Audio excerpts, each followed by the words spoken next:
Last మనం previous class లో జనాభాను తగ్గించడానికి తీసుకుంటున్న చర్యలు లో మనం నేషనల్ పాపులేషన్ పాలసీ వరకు చదవటం జరిగింది. అంటే వాస్తవానికి దీన్ని మనం న్యూ పాపులేషన్ పాలసీ 2000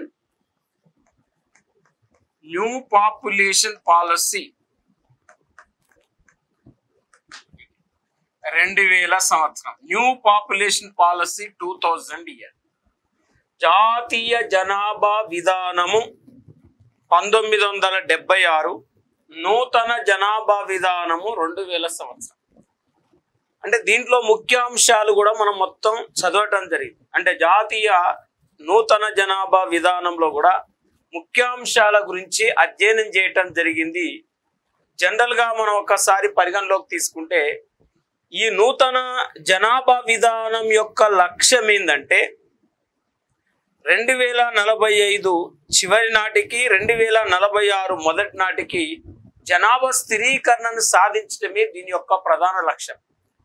అంటే మరణాల రేటుకు సమానంగా జననాల రేటు ఉండటాన్ని మనం పాపులేషన్ స్టెబిలిటీ అంటాం. Population stability refers to death rate equal to birth rate. మరి జనరల్ గా మనం మరణాల రేటుకు సమానంగా జననాల రేటు ఉండటాన్ని మనం ఇక్కడ జనాభా స్థిరీకరణ. ఈ జనాభా స్థిరీకరణను సాధించడం కోసం 2000 సంవత్సరంలో 2000 మే 11న నేషనల్ పాపులేషన్ జాతీయ జనాభా కమిషన్ నేషనల్ పాపులేషన్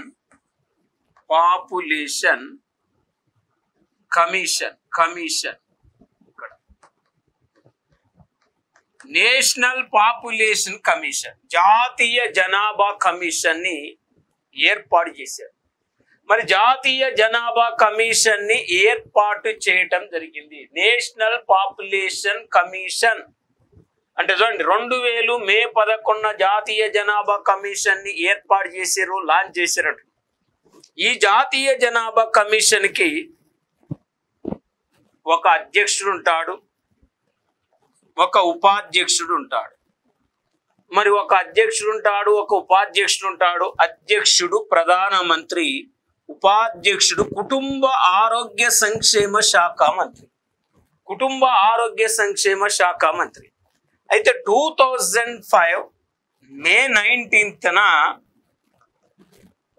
19న జాతీయ జనాభా కమిషన్ ని రీమాడిఫికేషన్ చేయటం జరిగింది. అంటే 2005 మే 19వ తారీఖు నాడు జాతీయ జనాభా కమిషన్ రీషెడ్యూల్ చేశారు, రీమోడిఫికేషన్ చేశారు. మరి రీషెడ్యూల్ చేసిన దాని ప్రకారం మనం చూస్తే జాతీయ జనాభా కమిషన్ ని ఇక్కడ మరొక ఉపాధ్యక్ష పదవిని జోడించటం జరిగింది. మరొక ఉపాధ్యక్ష పదవిని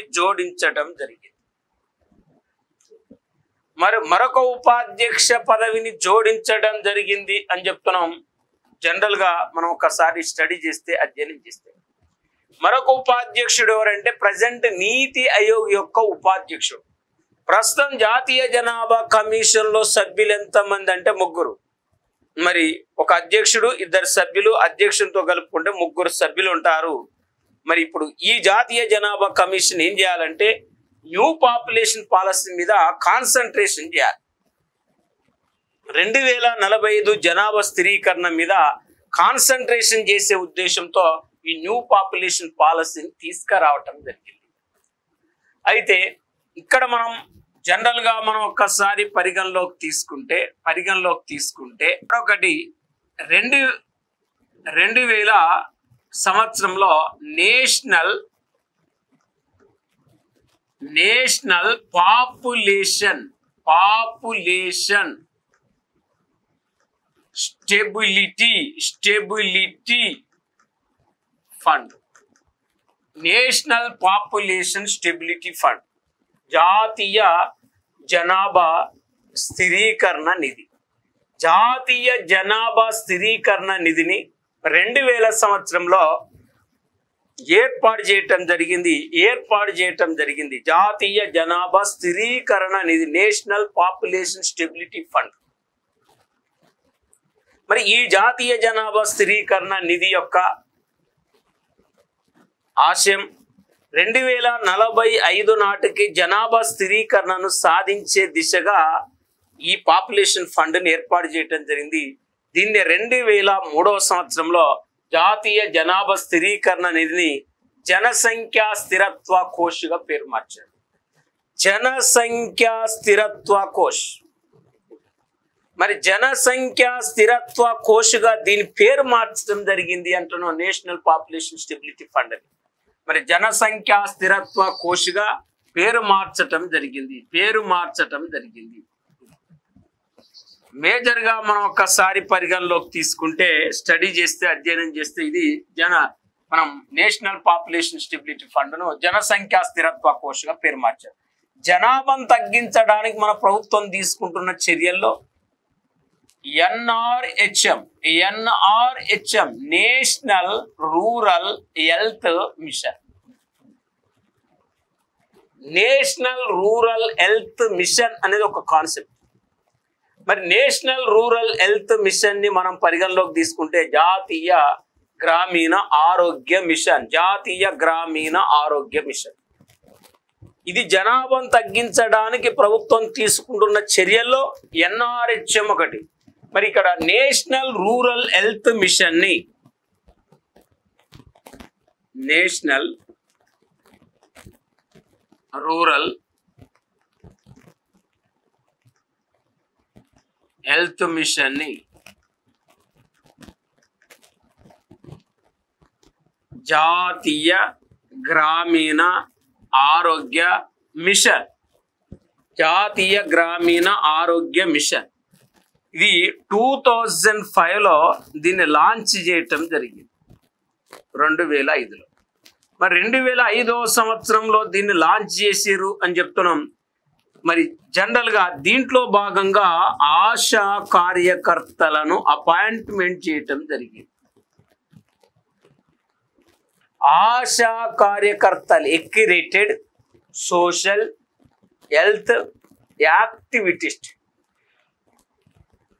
ఎక్యురేటెడ్ సోషల్ హెల్త్ యాక్టివిటిస్ట్ అంటున్నాం, ఆశా అంటున్నాం. అంటే ప్రతి 1000 మంది జనాభాకు ఒక ఆశా కార్యకర్త ఉంటుంది. ఈ ఆశా కార్యకర్తలు గ్రామీణ ప్రాంతంలో కుటుంబ నియంత్రణ కార్యక్రమాల మీద, శిశు మరణాల మీద, ప్రసూతి మరణాల మీద, ప్లస్ సంతానోత్పత్తి రేటు మీద అవగాహన కల్పిస్తారు. అంటే జనాభాను తగ్గించడంలో ఆశా కార్యకర్తలు కూడా కీలకమైన పాత్ర పోషిస్తారు. మరి ఆశా కార్యకర్తలు కూడా కీలకమైన పాత్ర పోషిస్తారంటున్నాం. Accredited social health activist. Accredited social health activist. ఇది ఆశా మనం చూడండి ఇది. మరి అలాంటిది ఈ కార్యక్రమం, ఆశా కార్యక్రమాన్ని తీసుకురావటం జరిగింది. ఇది ఒకటి. దీంతో భాగంగా మనం చూస్తే జనాభాను తగ్గించడానికి machine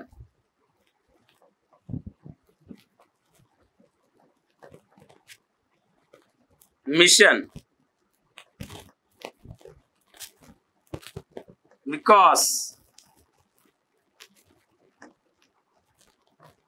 Parihar.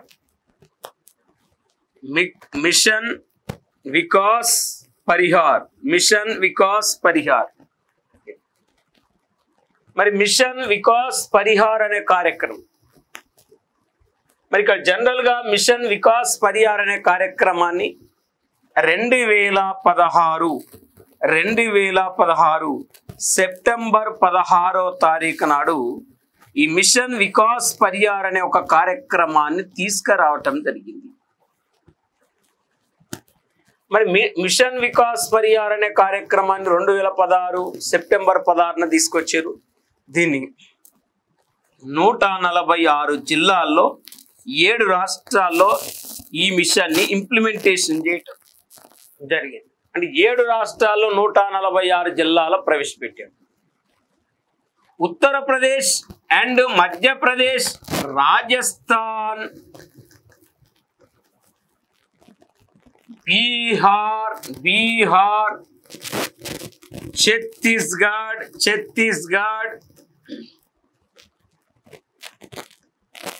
Jharkhand and Assam state. ఈ 7 రాష్ట్రాలు అంటే ఉత్తరప్రదేశ్ కానీ, మధ్యప్రదేశ్ కానీ, రాజస్థాన్ స్టేట్ కానీ, బీహార్ కానీ, ఛత్తీస్గఢ్ కానీ, జార్ఖండ్ కానీ, అస్సాం రాష్ట్రాల్లో కానీ దీన్ని ప్రవేశపెట్టడం జరిగింది. మరి ఈ కార్యక్రమాన్ని ఇంప్లిమెంటేషన్ చేయటం జరిగింది, ఈ కార్యక్రమాన్ని ప్రవేశపెట్టడం జరిగింది. అయితే దీని యొక్క ఉద్దేశం ఏంటంటే 2045 నాటికి జనాభా స్థిరీకరణను సాధించడం. మరి 2045 నాటికి జనాభా స్థిరీకరణను సాధించడం ప్లస్ కుటుంబ నియంత్రణ మీద ప్రజలకు అవగాహన కల్పించడం, సంతానోత్పత్తి రేటు మీద ప్రజలకు అవగాహన కల్పించడం, 2025 నాటికి సంతానోత్పత్తి రేటును 2.1% తగ్గించడం. అంటే సంతానోత్పత్తి రేటును 2.1కు పరిమితం చేయటం, 2.1% పరిమితం చెయ్యాలి అనేది ఇక్కడ మెయిన్గా ఉంది. జనరల్గా మనం తీసుకుంటే ఇది మరి ఇప్పుడు మిషన్ వికాస్ పరిహార్ యొక్క ఉద్దేశం జనాభాను తగ్గించడానికి తీసుకురావటం జరిగింది. ఇవన్నీ జనాభాను తగ్గించడానికి ప్రభుత్వం తీసుకుంటున్న చర్యల గురించి మనం పూర్తిగా నేర్చుకోవటం జరిగింది. ఇప్పుడు మనం ఒకసారి చూస్తే జనాభా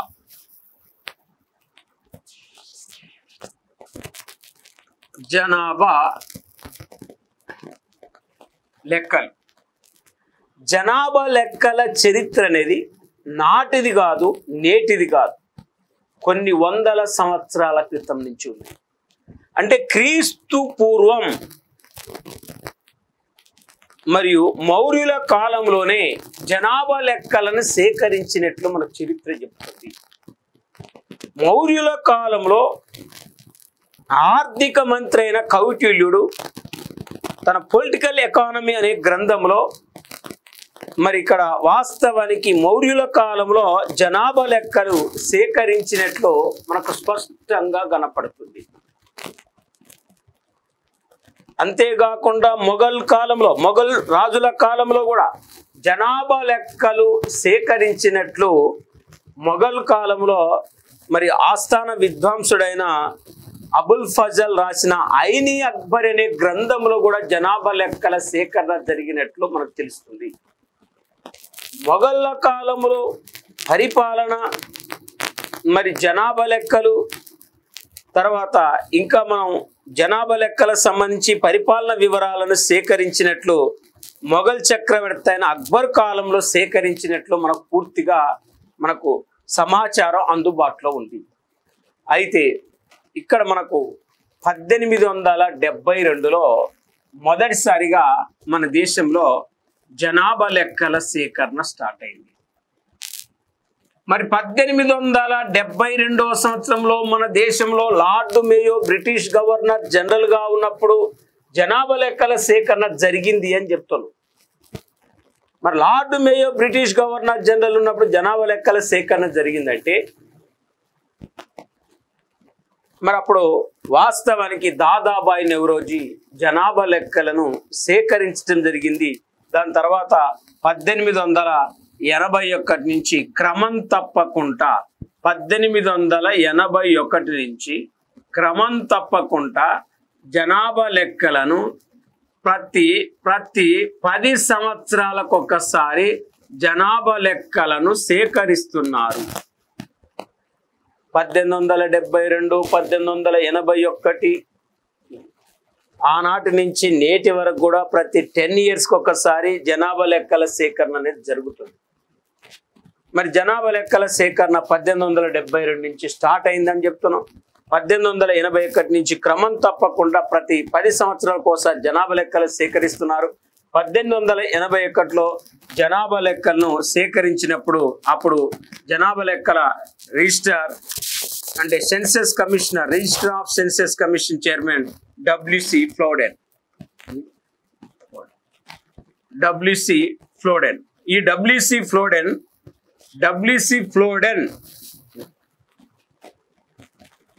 మరి డబ్ల్యూసి ఫ్లోడెన్ అనే వ్యక్తి అప్పుడు జనాభా లెక్కలను సేకరించినప్పుడు రిజిస్టర్ జనరల్ ఆఫ్ మరి కమిషనర్ చైర్మన్ గా ఆయన ఉండటం జరిగింది.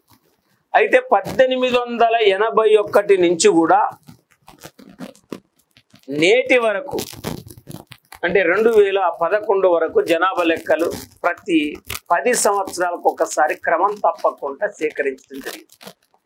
జనాభా లెక్కల వివరాలను అంటే నివాసాలు, ఆవాసాలు అంటే జనాభా, నివాసాలు, ఆవాసాల వివరాలను సేకరించి నమోదు చేసే రిజిస్టర్ పేరు నేషనల్ పాపులేషన్ రిజిస్టర్. ఇక్కడ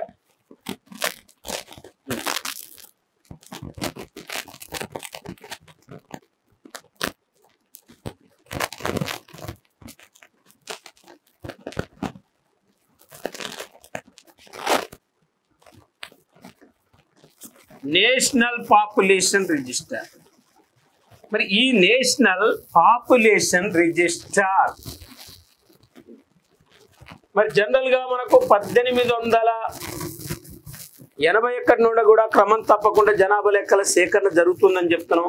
ఈ national population register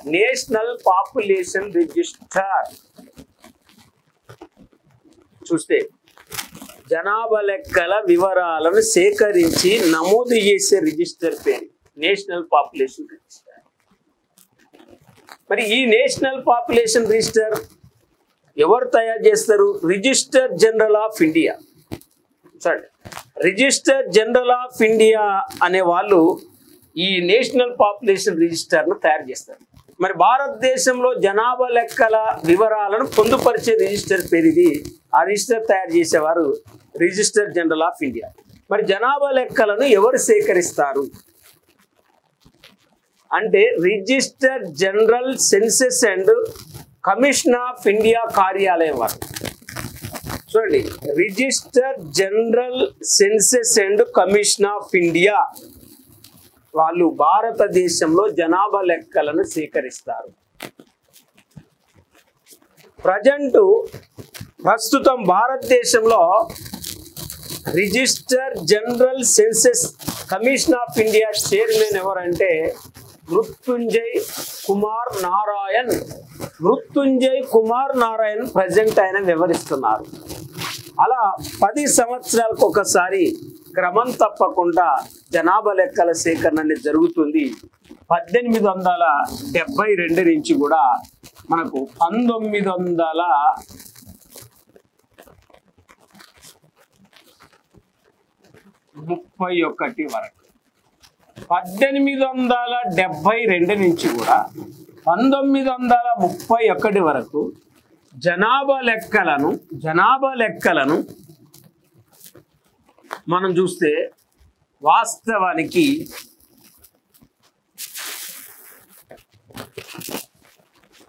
synchronous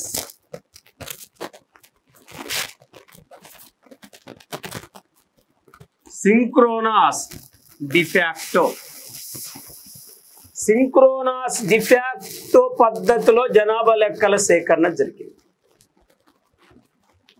synchronous de facto పద్ధతిలో జనాభా లెక్కల సేకరణ జరిగిందంటే దేశవ్యాప్తంగా ఒకే రోజు జనాభా లెక్కలను సేకరించటాన్ని సింక్రోనస్ డిఫాక్టో మెథడ్ అంటారు. మరి దేశవ్యాప్తంగా ఒకే రోజు జనాభా లెక్కలను సేకరించడాన్ని సింక్రోనస్ డిఫాక్టో మెథడ్ అంటారు. మరి జనరల్గా మనం చూస్తే ఇది అధిక ఖర్చుతో కూడుకున్న పద్ధతి. ఒకే రోజు దేశవ్యాప్తంగా జనాభా లెక్కలు సేకరించాలంటే సిబ్బంది కూడా అధిక అవసరం, అధిక ఖర్చు ఉంటుంది. కాబట్టి ఈ పద్ధతికి 1931 వరకు సేకరించి 1941 నుంచి డిఫాక్టో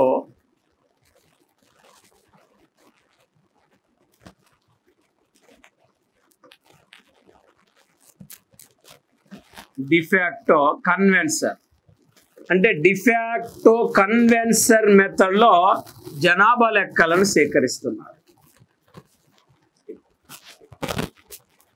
మరి డిఫాక్టో కన్వెన్సర్ మెథడ్లో జనాభా లెక్కలను సేకరిస్తున్నారని చెప్తున్నారు.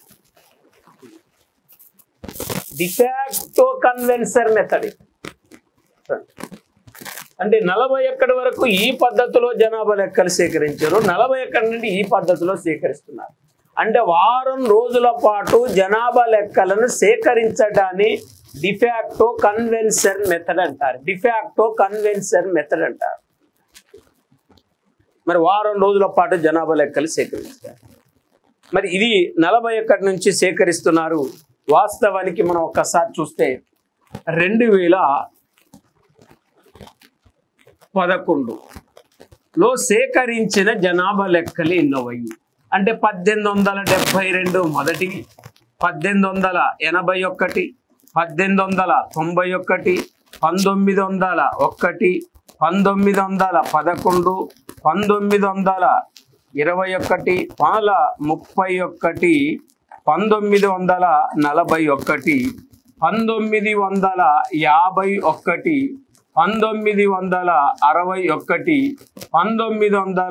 2, 3, 4, 5, 6, 7, 8, 9, 10, 11, 12, 13, 14, 15.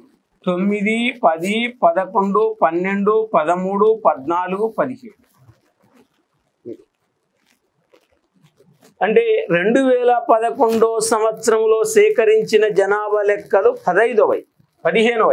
అంటే ఇక్కడ 1, 2, 3, 4, 5, 6, 7, 8, 9, 10, 11, 12, 13, 14, 15.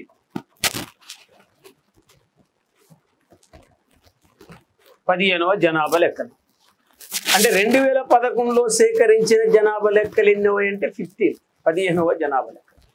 మరి ఈ 15వ జనాభా లెక్కల గురించి మనం అధ్యయనం చేస్తే, స్టడీ చేస్తే, మనం పరిగణలోకి తీసుకుంటే మెయిన్గా 2011 జనాభా లెక్కలు మొదటి దశ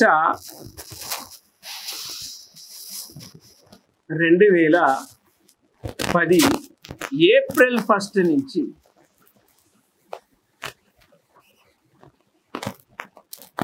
సెప్టెంబర్ 30 వరకు సేకరించటం జరిగింది. 2010 ఏప్రిల్ 1 నుంచి సెప్టెంబర్ 30 వరకు సేకరించడం జరిగింది.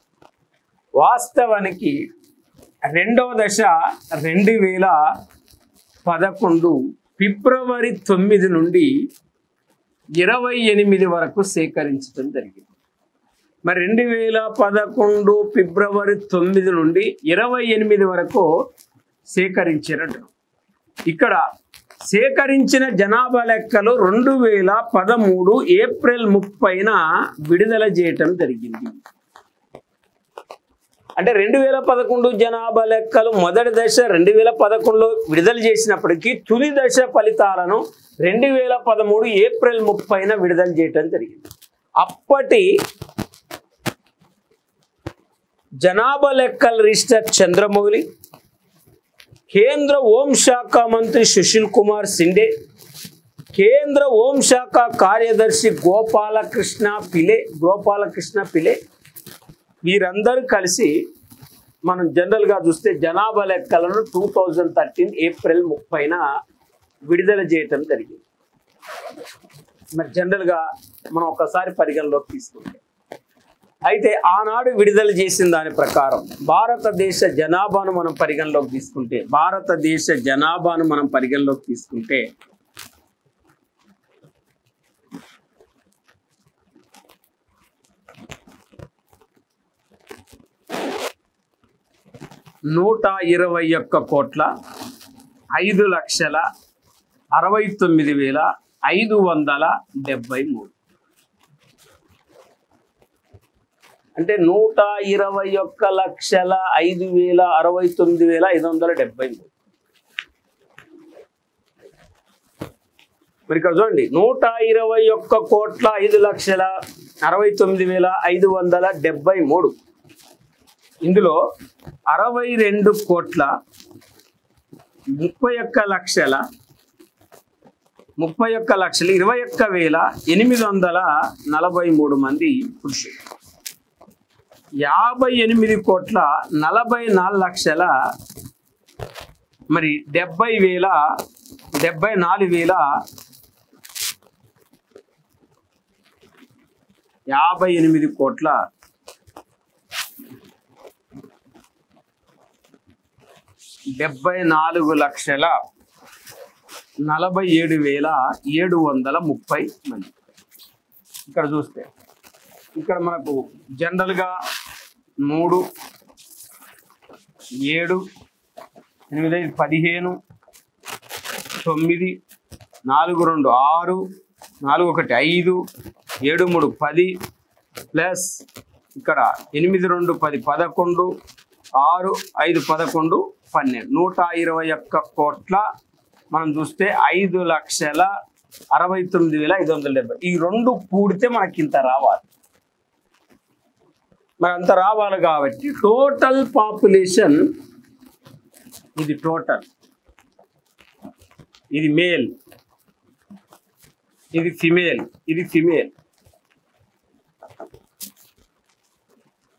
121,5,69,573, 62,31,21,843, 58,74,47,730. ఇది టోటల్, ఇది మేలు, ఇది ఫిమేల్. అంటే భారతదేశ జనాభాలో 62 కోట్ల మంది పురుషులు ఉంటే 58 కోట్ల మంది స్త్రీలు ఉన్నారు. 58 కోట్ల మంది స్త్రీలు ఉన్నారు. జనరల్ గా మనం ఒక్కసారి పరిగణలోకి తీసుకుంటే మనకు అర్థమైంది ఏంటంటే భారతదేశ జనాభాలో పురుషుల కంటే స్త్రీలు 4 కోట్ల మంది తక్కువ ఉన్నారు. మరి పురుషులు 4 కోట్ల మంది ఎక్కువ ఉన్నారు. అయితే 121,05,69,573 అయితే వాస్తవానికి ప్రపంచ జనాభాలో భారత జనాభా 17.5% ఉంటే ప్రపంచ భూభాగంలో భారత భూభాగం 2.4%. 2.4% ఉంది.